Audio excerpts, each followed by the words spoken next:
بسم اللہ الرحمن الرحیم۔ ناظرین، آج میں تقریباً 1 سال کے بعد دوبارہ یہ ویڈیو بنا رہا ہوں۔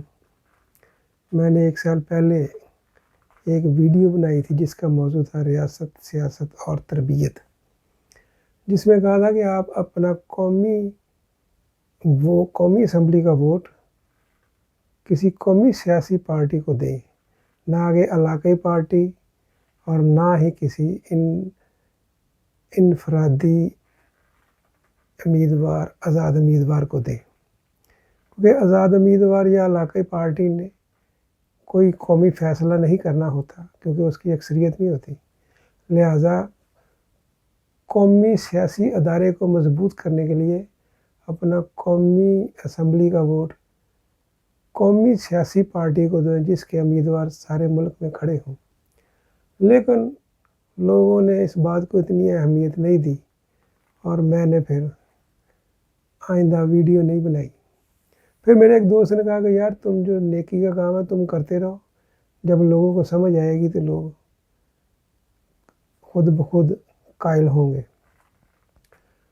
تو میں نے اس کی بات مانی، میں نے بولا چلو اپنے دل سے جو دل کا بوجھ ہے وہ تو ہلکا کریں نا، جو ہمارا فرض ہے وہ ادا کریں۔ تو انسان کی زندگی کے کئی پہلو ہیں، تو میں نے بولا کہ قومی زندگی سے پہلے انسان کو اپنی ذاتی زندگی سے شروع کرنا چاہیے، کیونکہ زندگی کے کئی پہلو ہیں۔ تو آج کا موضوع ہے خزانہ ہر گھر میں ہے۔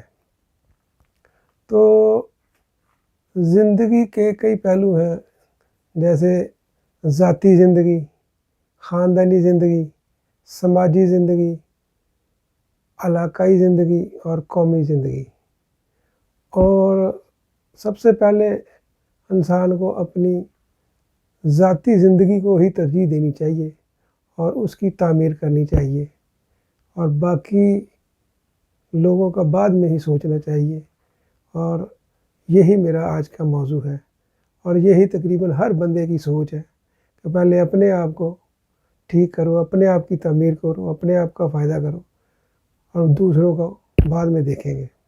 حالانکہ جو انسان کی دوسری زندگی کے پہلو ہیں وہ سارے، جیسے قومی زندگی ہے، علاقائی زندگی ہے، خاندانی زندگی ہے، سماجی زندگی ہے، تو یہ انسان کی زندگی سے ہی جڑے ہوئے پہلو ہیں۔ تو آج کا موضوع ہے کہ خزانہ ہر گھر میں ہے۔ تو جیسے کوئی انسان دنیا میں آتا ہے تو ہر انسان اپنے حصے کا خزانہ لے کر آتا ہے، اپنے حصے کی قسمت لے کر آتا ہے، اور اللہ کی ذات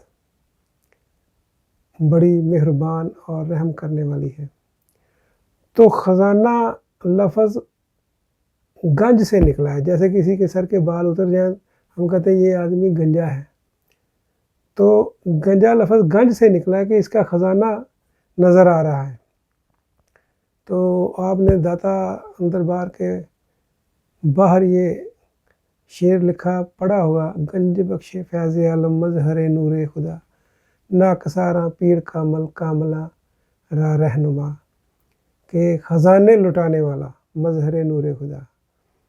تو یہ محی الدین چشتی نے تعریف کی ہے حضرت علی حجویری کی۔ تو خزانہ دماغ کے اندر خزانہ موجود ہے، ہر انسان کے دماغ کے اندر ایک خزانہ موجود ہے جو اس کی قابلیت ہے۔ تو اس خزانے کی مختلف اقسام ہیں، اس خزانے میں مختلف خوبیاں ہیں، جیسے ہیرو کی کئی اقسام ہیں، اسی طرح اس خزانے کے اندر خوبیاں ہیں۔ کسی میں سوچنے کی خوبی، کسی میں یاد کرنے کی خوبی، کسی میں تحقیق کرنے کی خوبی، اور یہ خوبیاں آپ نے تلاش کرنی ہیں، اپنے بچوں کو یہ موقع فراہم کرنے ہیں۔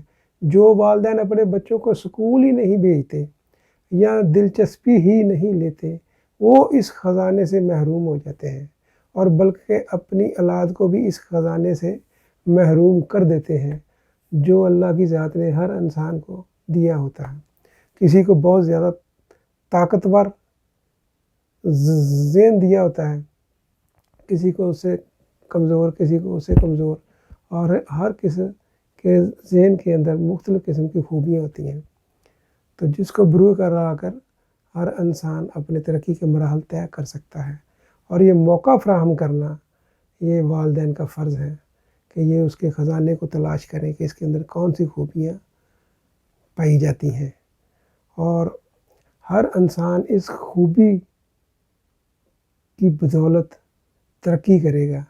اگر اس کے اندر وہ خوبیاں جیسے یاد کرنے کی خوبی کم ہے تو میٹرک تک ہر آدمی کو اپنے بچوں کو تعلیم دلانی چاہیے، جتنا مرضی غریب ہو، تو اس کے بعد اگر وہ ذہنی طور پر طاقتور ہے تو آئندہ اپنی تعلیم جاری رکھے، اگر وہ نہیں تو وہ ہنر سیکھے، اس کے اندر سوچنے کی قابلیت ہو تو وہ سوچے، تحقیق کرے، ریسرچ کرے، اور وہ اگر اس کا ذہن سینسٹیو ہے، حساس ہے، تو وہ فیل کرتا ہے کہ یار یہ چیزیں ہونی چاہیے، یہ ہماری ضرورت ہے، وہ چیزوں کو پھر ایجاد کرتا ہے، تو وہ بھی اس کی ترقی کا باعث بنتا ہے۔ تو اس طرح بے شمار خوبیاں ہیں۔ اگر ایک بندے کا میموری سسٹم کمزور ہے، اس کو اتنا یاد نہیں ہوتا، لیکن اس کی سوچنے کی صلاحیت زیادہ ہے، تو وہ اس کو استعمال کرے، وہ آگے ضرور نکلے گا۔ تو اگر اس کا یہ خوبی بھی نہیں ہے تو پھر وہ فزیکلی فٹ رہے، فزیکلی اپنے آپ کو ایکٹیو رکھے، وہ محنت مزدوری کر کے کوئی ہنر سیکھ کے اپنی قابلیت کے حساب سے وہ ضرور آگے نکلے گا، لیکن شرط یہ ہے کہ وہ اپنی سوچ کو مثبت رکھے، منفی نہ کرے کہ میں نے کسی کو داغ کس طرح لگانا ہے، میں نے کسی کو دھوکہ کس طرح، وہ اس کے لیے وہ بدنامی، رسوائی اور بربادی کا باعث بنے گا۔ تو خزانہ ہر انسان کے پاس موجود ہے، اور اس کو تلاش کرنا، اس کو دیکھنا، یہ آپ کا کام ہے، آپ والدین ہیں۔ اگر آپ بالغ ہو گئے تو پھر یہ آپ کا اپنا کام ہے کہ اپنے دماغی خوبیوں کو، اپنی صلاحیتوں کو تلاش کریں اور اس سے پورا فائدہ اٹھائیں۔ یہی ترقی کا راز ہے، یہی قوموں کی ترقی کا راز ہے۔ اب ترقی یافتہ ممالک جو ہیں ان میں وہ ترقی، وہ حکومتوں نے ترقی نہیں کی، وہاں کے لوگوں نے ترقی کی ہے، وہاں کی قوم نے ترقی کی ہے، جنہوں نے تعلیم حاصل کی، ادارے قائم کیے، تحقیقاتی مرکز بنائے، چیزیں ایجاد کیں اور آگے نکل گئے۔ تو اس خزانے کو پورے طریقے سے استعمال کریں، یہ آپ پر لازم ہے۔ اگر آپ اپنے بچے کو سکول ہی نہیں بھیجتے تو یہ آپ اپنی اولاد پہ ظلم کرتے ہیں۔ ہمارے نبی صلی اللہ علیہ وآلہ وسلم نے 1400 سال پہلے کہہ دیا تھا کہ علم حاصل کرنا ہر مرد اور عورت پر فرض ہے، تاکہ وہ اس خزانے کا پورا استعمال کریں اور اس باشعور شہری بنے، باشعور بن کر اپنے لیے آسانیاں پیدا کریں۔ تو اگلی زندگی کا پہلو جو اس کی خاندانی زندگی ہے یا اس کی علاقائی زندگی ہے یا اس کی قومی زندگی ہے، اس میں اگلی ویڈیو پر بات کریں گے۔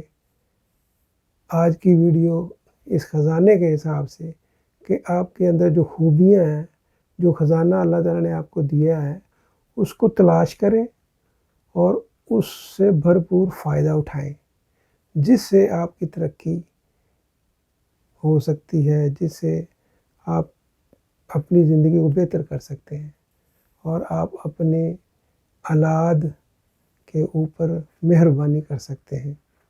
تو یہ خزانہ ہر بندے کے پاس موجود ہے، اور اللہ کے اوپر شک رہنا چاہیے اور اپنی سوچ کو مثبت رکھنا چاہیے، تاکہ آپ کی معاشرے میں، اپنے خاندان میں عزت بھی ہو، ترقی بھی ہو اور خوشحالی بھی ہو۔ تو اگلی موضوع پر جو قومی زندگی ہے اس پہ بات ہوگی۔ پہلے اپنے پرسنل لائف، اپنی ذاتی زندگی کو بہتر کریں، اور ذاتی زندگی بہتر ہوگی تو پھر اگلی جو قومی لائف ہے، جس میں ہم مل کر مصیبتوں کو برداشت کرتے ہیں، مل کر خوشحالی بانٹ سکتے ہیں جو بانٹتے نہیں، تو اگلی زندگی کی طرف اس وقت آئیں گے جب ہم بنیادی طور پر اپنی ذاتی زندگی کو بہتر کر سکیں گے۔ تو اللہ حافظ۔